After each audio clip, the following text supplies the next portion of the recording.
Good morning. This is Ed from the Bigger Hat Network. Today I'm presenting to you Catastrophe in the Clouds, a Malifaux narrative campaign. This is a campaign that I've been working on for my local group. Are going to play a 6-week campaign with a 1-week interim in the middle. I'm going to share with you the rules today. I'm going to give you the dates. The reason I'd like to share it with you is I'm inviting everyone to join us. Without further ado, let's take a look at the rules. In this campaign, the various factions of Malifaux will be searching the wreckage of a crashed airship that is broken apart over Malifaux City. I have a little blurb of story here. I am no steam-powered scoundrel or defective dice, but bear with me. So, the attacker may choose which location is fought over. If you wish to talk to your opponent and just come to consensus, feel free. Every location is going to have rules for any battles fought there. That's going to be labeled as map. Then, the faction controlling the location will have the option to use its passive ability. The person controlling it is the person with more control points in the game. It is relative. You do not have to have the highest control points, merely more than your opponent. For example, if the Neverborn has 10 control points, the guild has 7, and the Bayou has 4, and a guild player is playing a Bayou player, the guild player will be able to use the passive of the location.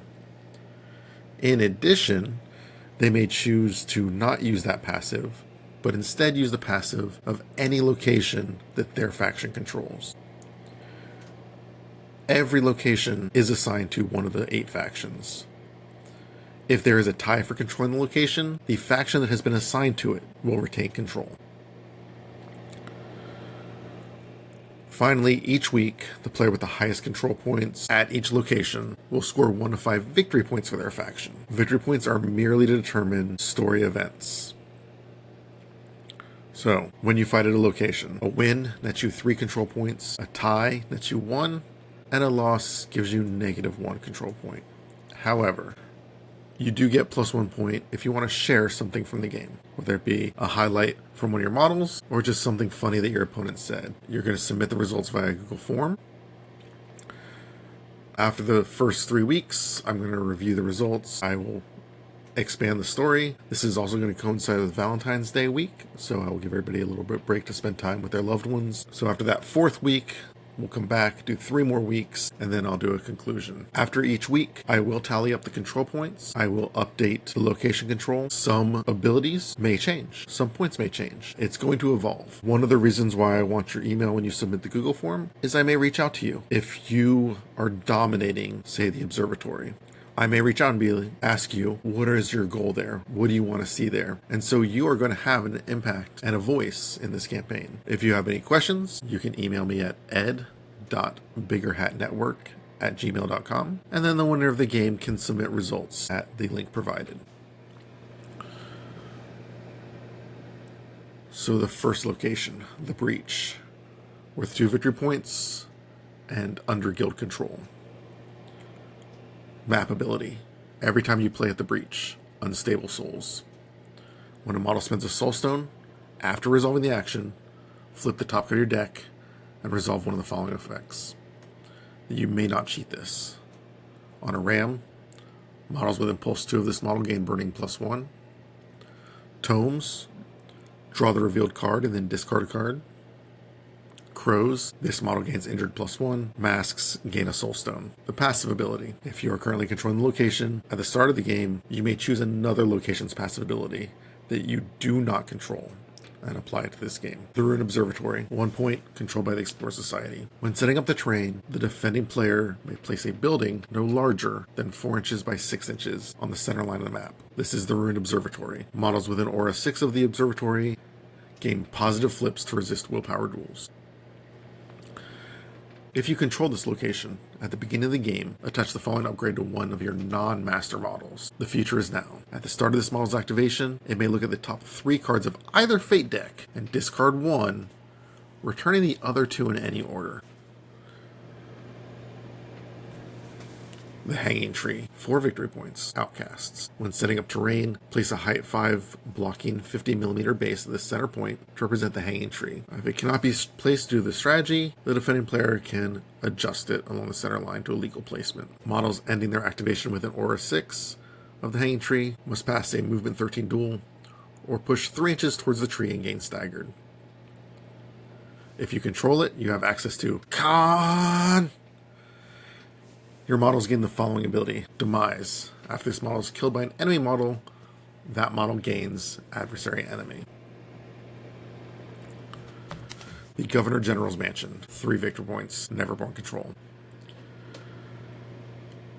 Bureaucracy at its finest. After winning a battle at this location, you may choose another location to also receive a control point, or 2 control points if you have the highest control points there out of all factions.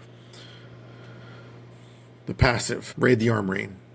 At the beginning of the game, attach the following upgrade to one of your non-master models. Armor Up. This model gains armor +1. The Star Theater, 4 victory points. Arcanist control. During the start phase, each player may choose a model. That model gains distracted +1.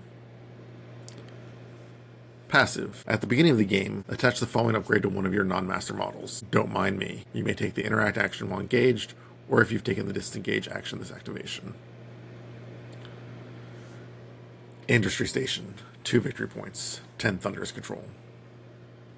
Catching the Last Train. Each player may keep 1 minion model from their crew selection in reserve. Beginning on turn 3, the player may deploy that model within 3 inches of a table edge where it meets the center line. If they do, add 2 soul stones to that player's pool. Passive.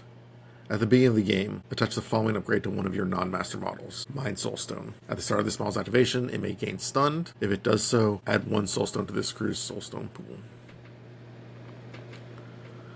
The Plague Pit, 3 victory points, Resurrectionist control.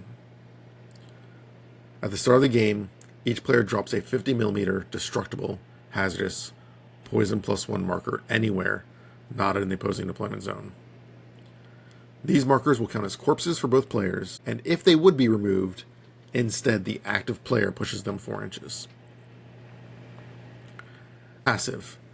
At the start of the game, the controlling faction may drop 2 50mm markers. This lets you take those markers to other locations if you're controlling the pit, or just get additional markers at the pit.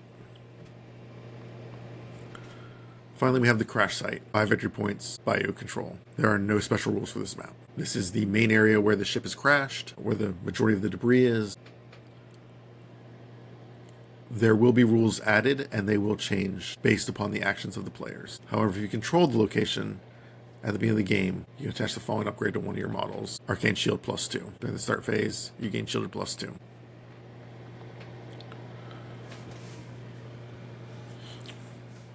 All of these rules are fluid.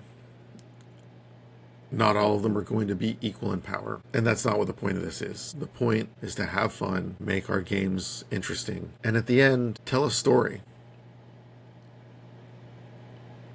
I appreciate you listening, and I hope that you'll have a good time with these.